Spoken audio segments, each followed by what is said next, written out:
I'm Frankie Boyle. There comes a time in every comedian's career when he decides to do travelogues. In fact, among comedians, the phrase "gone to do travelogues" is slang for when someone dies.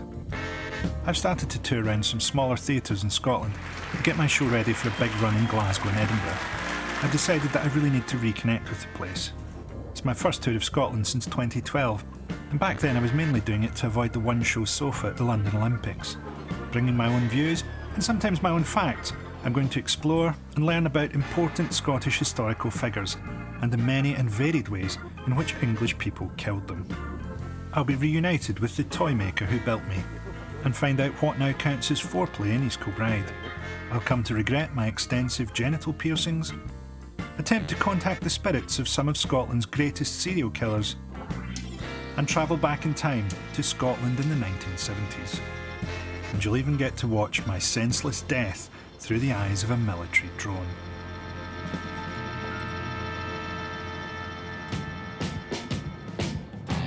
Before a tour begins, I usually warm up and road test my material at a comedy club in Glasgow. I think the most I laughed last year, I actually fell onto my knees laughing at this, right? I went to a personal trainer in Glasgow. That's not the joke. I went to a personal trainer who had a moustache. Now, when I tell English audiences that, right, they never quite hook in immediately, but we know as Scottish people that any Scottish guy with a moustache is fucking psychotic. Remember Graham Souness? Back in the day. They all speak as if they're trying to hold back some kind of dreadful memory. And this guy, he actually said this to me, right? He went, "Mr. Boyle, I see from your food diary that yesterday for dinner you ate a bag of chocolate money." I didn't realise you could get sacked by a personal trainer. That would have been better if you put your fucking phone off. Yeah, that's great. Turn it up, the glockenspiel. Why not? This is just the right time to draw attention to yourself. Who was that? Was it him? See, when you were born, the doctor said to your mother, "Do you want gas?" And she said, "Surely it'd be quicker to just drown it in a bucket." You can never quite be sure when you tour, because you can assemble all the ingredients, but it's like making a souffle or something. It's still got to work. It's got to work in the rooms that you're playing. So to take anything out of like wee clubs and go, "Well, this all works now," and go, "Well, this is something that 2,000 people will laugh at in a big theatre on a Friday night," is like two different things. Yeah, but I think there's always been a colonial side to charity in Britain. You know, I mean, look at it at the minute in Yemen, right? Britain is the #2 provider of bombs and weapons to Saudi Arabia that they use to bomb Yemen, to engineer a famine in Yemen. And at the same time, we're the #1 provider of aid to Yemen. And why not? Life gives you Yemen, you give Yemen aid.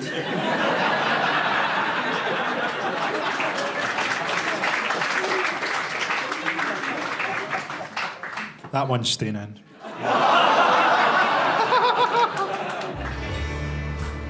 Stand-up comics travel loads, but usually only see the country accidentally in a reflection on their phone screen, or at speed as they're being chased out of town.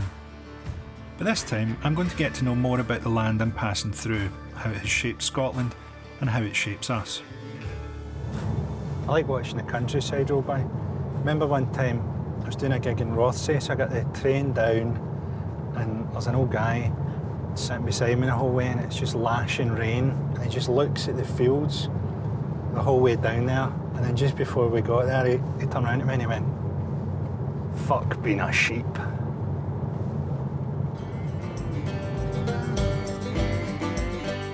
This journey is taking me east from Aberdeen, across the northeast coast, and then on to the west coast, through some of Scotland's most dramatic landscapes.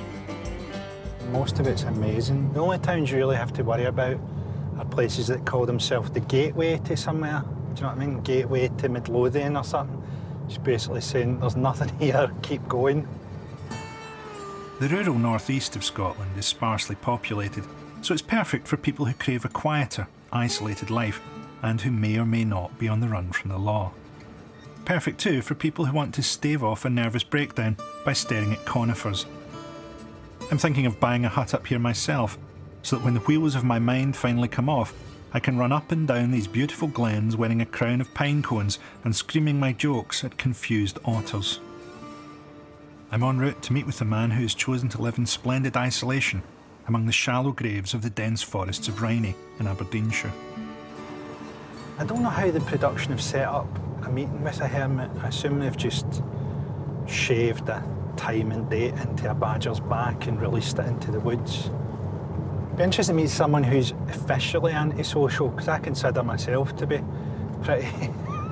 pretty gifted amateur at being antisocial. But what if I meet him and, like, compared to me, he's like Graham Norton or something? Jake Williams' place is a fixer-upper for sure, and it comes with enough firewood to see anyone through the impending apocalypse. Nice to meet you, man. Good, come in. It's a great part of the world here, man. It's beautiful. It's great, I am. How long have you been up here? I've been long enough that I don't tell people how long I've been. That's my sign of permanence, is when you've got a tree house in a tree that you planted yourself when you came. All right, So cool. As an occasional break in Jake's seclusion, he's been marketing one of the most bizarre holiday lets in Britain. It's a caravan up a tree. Is it totally safe, Jake? Because it sort of looks a bit like Don't worry, it's perfectly safe. It kind of reminds me of a really low-level Scottish dignitas. Do you know what I mean? What sort of people come up? It's young couples. A lot of them are on these mad tours, you know, where they were at Loch Ness yesterday and they're just stopping the night here and they're away to Edinburgh Castle tomorrow and stuff. How do you book it? Do people book online or The they phone Airbnb. you? It's Airbnb. And can I go up and have a look? Might as well, now you're here. Luckily, I'm not afraid of heights. Although it turns out I do have a mild phobia of falling through the rotten floorboards of a caravan up a tree and plummeting to the ground below. This is where I'd like to come if I was like in witness protection or something. Aye. I don't think anyone's going to find me here. Well, that's a niche market to get into. Yeah, witness protection Airbnb.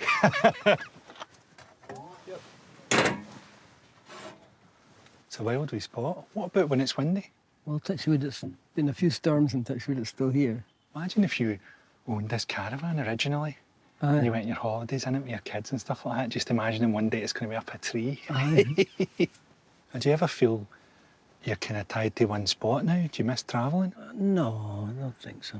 I always find travelling really hard, and then I love the memories. You know, that whole thing of like trying to live in the moment. I'm never convinced by that. Live in the moment like a heroin addict or a dog. I'm always thinking I should live in the moment, but I'm always thinking, like, what will I do to what will I have for my tea tonight? I tried to get in that as well, and I thought, I love thinking about the past and the future. Aye. The moment's often a little dull. Not this moment, though. This is, if anything, filled with fear that we're going to plummet to the ground. Have you ever seen Top Gear? What's a car programme? Yeah. Yeah, I have. Yeah. This is kind of like the aftermath of one of their stunts. Do you know what I mean? That would be burnt.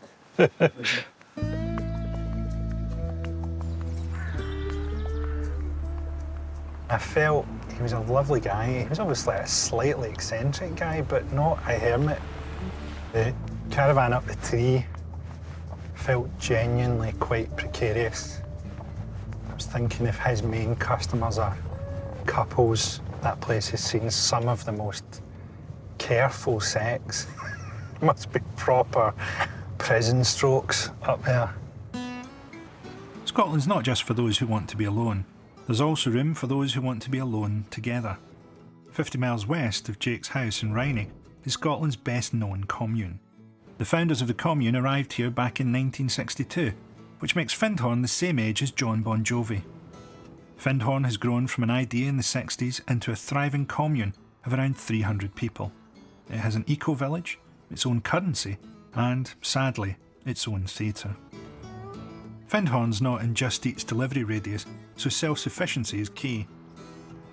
I joined head gardener Luke Whitney to try to be of some use, but also for respite from a biblical downpour. It's like Blade Runner out there, and we can barely hear ourselves. So you work up here all the time? I've been here for about 12 years now. And what kind of stuff do you grow up here? From lettuce through to tomatoes, cucumbers, chard, kale, cabbage in the winter. We estimate this time of year, 80% of all the produce coming from here will be from this garden. So what are you doing here, man? You're Trying to sow a couple of trays of lettuce. So just putting them into the modules here. And it's a very methodical, very meditative type of job, you know. I don't even know if I have the fine motor skills to do that. Can I do that one at a top? I'd like to test your motor skills. Yeah. I'm tempted to just lick my finger. You can do if you want. Oh, yeah? Nothing wrong with that, yeah. Because I was an alcoholic for so long, I think if I tried to do them by picking up, it'd be like, you know, one of those fairground machines. Like, The DTs. Yeah. So some people just spend hours doing this, you know, it's... And does it mean you spend a lot of time alone? No, you've come on a very quiet day. Usually we have huge groups of people here. Yeah, that struck me as a wee bit of a kind of contradiction. Is like, there's to some extent people moving away from society to here, and yet when you're here, you have to be much more community-minded. I mean, I don't think everyone who's here is naturally an extrovert, and I think that's also something I struggle with personally myself at times. Yeah, I've often struggled with sociability. I don't trust extroverts on some level, do you know what I mean? What are you so happy about? Kind of with you on that one, yeah. I've been enjoying meeting other anti-socials, so I'm pleased it's 12:30 and everyone gets to swim to the lunch hall. There's more organic veg here than I could ever leave on the side of my plate in a lifetime. So we're going to bless the food. Welcome to Saturday lunch. And we have rice, potatoes, lasagna, various vegetables, hot and cold, some beautiful salads, and a green bean and potato soup. So let's just take a moment to appreciate all the people who've been involved in making this meal. The farmers, the growers, our gardeners, and then the people who bring it to our door so that we can make it for you. And may this food nourish us on all levels. Blessings on the meal. Thank you for cooking. Thank you. Yes, double carbs. Here I come. I've carb loaded enough to run a marathon or sleep in a people carrier, but I want to show my gratitude before I leave. Leaving a wee donation in the bowl there. I did an exchange, got some of the local poppy there, the local sheets. Not a challenge to a good forger, I wouldn't think. I think a good forger up here could have all the sprouts he could handle. That was good. The journey south from Findhorn to Oban takes me through Glencoe, some of Scotland's most beautiful landscape. I feel a lot in common with the land here. Like me, it has a rugged and dramatic beauty, and we've both caused several ramblers to go missing. Over 300 years ago, these valleys became infamous when 30 members of the MacDonald clan were massacred here, and it still has an air of the uncanny. Glencoe, one of the most beautiful places in Scotland.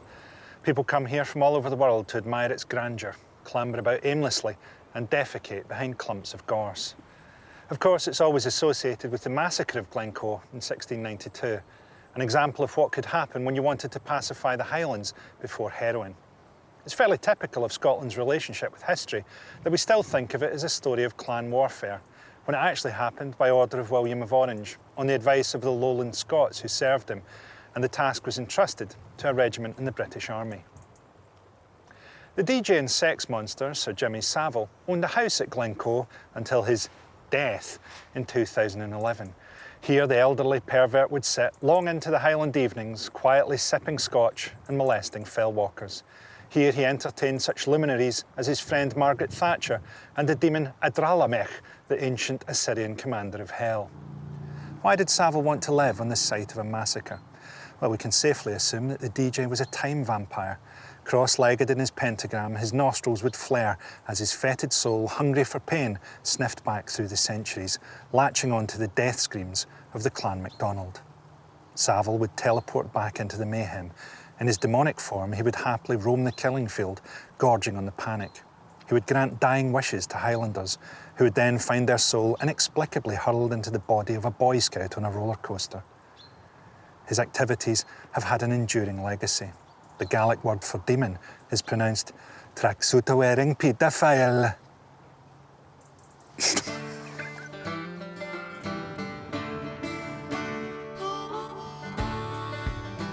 But north of Inveraray, there's a radically different way of generating power. I'm heading along the River Awe to get inside Ben Cruachan. I'm not dogging, Ben Cruachan's a mountain that I'm about to take a hard left into like Buddy Holly's pilot. Because about a mile inside is a very unusual power station. This dam was part of a massive building project across Scotland to create hydroelectric power. But it's what's underneath the dam that's most remarkable. 4 huge turbines produce massive amounts of electricity that's supplied all across Britain when it's needed most. I love the decor. It's all that kind of Scottish 1970s school and chapel kind of thing. You know, like you'd see Stations of the Cross in a modern church when you were a kid. And that's the legend there of Ben Cruachan, which is an old kind of Celtic legend that there was a witch and her job was to put a slab over a spring every night, over a wee fountain. And she forgot to do it one night, she fell asleep and it flooded the whole place, and that's where Loch Awe comes from and that's where the River Awe comes from. But it really just reminds me of church as a boy. I used to do the readings at Mass when I was a wee boy, so I had to dress up really smart every Sunday. Except for midnight Mass at Christmas when I had to dress up as a shepherd. Hundreds of men hollowed out this mountain more than 50 years ago. Some lost their lives in the harsh working conditions. Ian McLean is one of the men who became known as the Tunnel Tigers. What was health and safety like in those days? Some days you couldn't see maybe about 20 feet in front of you. Smoke, diesel off dump trucks, and if they were blasting gel ignite, you know, it was quite uncomfortable, you know. It's a dangerous life, isn't it? Well, it was quite dangerous, aye. I remember one time there was 4 guys came, they were coal miners, and by the 11 o'clock tea break, they had left. They said they wouldn't work in the conditions we were working in. We were too young, we didn't know any better. It's a very impressive place. Opened by the Queen. Mad life being the Queen, man. You've got to get up one morning and go and open a mountain.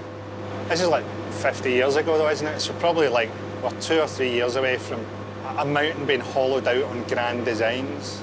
Philip and Tamsin are hollowing out a mountain, but as Christmas approaches, the slate hasn't arrived and the twins are on their way. Those people are always in crisis, aren't they? There's always twins in their way. Performing stand-up in Oban isn't as heroic as blasting away at the inside of a mountain, but it can be equally daunting. I used to do gigs in Oban when I started out in comedy, and they just kind of put on a night somewhere. I remember there was one in a Mexican restaurant in Oban, and one time I went up and they were like really drunk, the crowd, and the first act on died, like as anybody can, in a Mexican restaurant in Oban. And then the second act was a kind of comedic poet. She came on and she went, "First thing I have to say is I'm not actually a comedian." And someone went, "No, I'm fucking another one." Hope they've cheered up since then. Oban's always been best known as a thriving fishing town, and you'll still get crabs here. But I've got a day before my gig in Oban's Corran Halls. That's them over to the left of my van. So I thought I'd show you my favourite ferry trip in Scotland. Because you get thrown out of Travelodge Club if you don't have a boat moment. This is the ferry journey from Oban over to Mull. I've done it loads and loads of times. And what I love about it is the light changes every time. It's a different journey every time. Look at that. You can see how even in the breaks in the cloud, it changes it. And it's starting to rain, but like, I used to think, oh, Scotland's beautiful, but it rains. And then gradually you realise Scotland's beautiful because it rains. So it feels amazing just to be here. It's interesting to try and talk about something like the Scottish landscape, because I used to watch Billy Connolly, you know, when I was younger, and I loved the way he talked about it because he has such enthusiasm. And he's like really atypical for a Scottish man, really. But then I think a lot of people came after that who were saying things like, you know, they try and look terribly sort of wind-tossed and go, Scotland, a land of contrasts. Well, some of it is, some of it isn't. That's what makes it such a land of contrast. I suppose part of what I feel is I look at places across there and I kind of fantasise. I go, imagine living over there. And it's a good fantasy, but then you sort of realise that there's no shops and you'll be dead in a week. What we'll actually probably end up doing is just showing you some of the scenery, playing a beautiful wee Scottish song over it, which I'll introduce by turning dramatically away from camera, like this.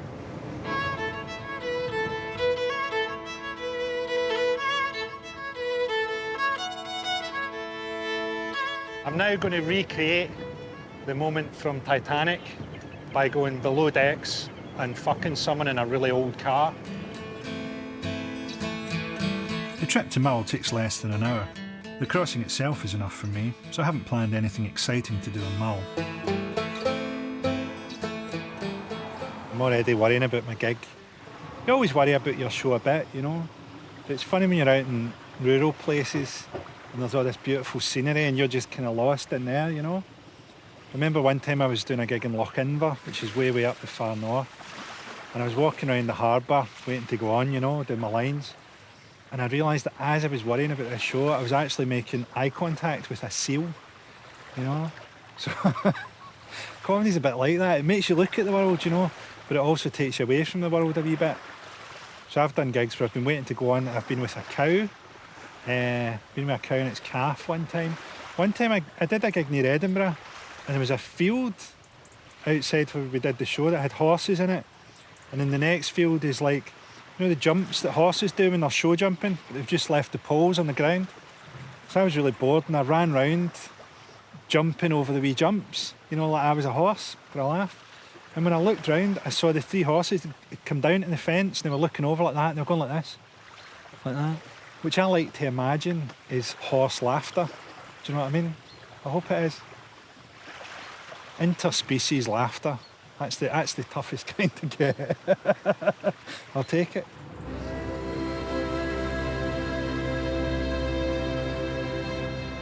Ladies and gentlemen, let's make some Oban noise and bring onto the stage the one and the only Mr. Frankie Boyle! It's good to be here. Oban man. So, and I like Oban because Oban's a community, and that means something. It means that everyone in this room knows at least 3 people they can phone after midnight that will help them ditch a body in the sea. Just in case you're a tourist and you don't know, Oban is where drugs come into Scotland. And they don't all make it back out again. Last time I was here, I got murdered by midges. I got absolutely devastated by midges. And I finally realised it was because they're used to feeding on the locals and have become addicted to heroin.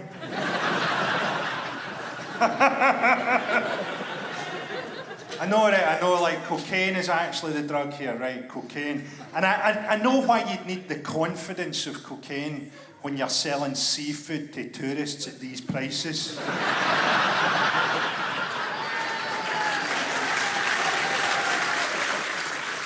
£17 for a fish supper. I'll do a line before I take the bill over. I first started coming up to Oban maybe about 20 years ago. And I remember the first night I went to a pub and a guy was absolutely mortal, right? And he left. And I went, is he going to be okay? He's not driving, is he? And someone went, no. He's got a boat. I was like, a boat? Is that safe? And the guy, no kidding, the guy went, he's only rowing. He's only fucking rowing. It shows you just how different life is here now. Hi, my name's Andy, I'm your Uber.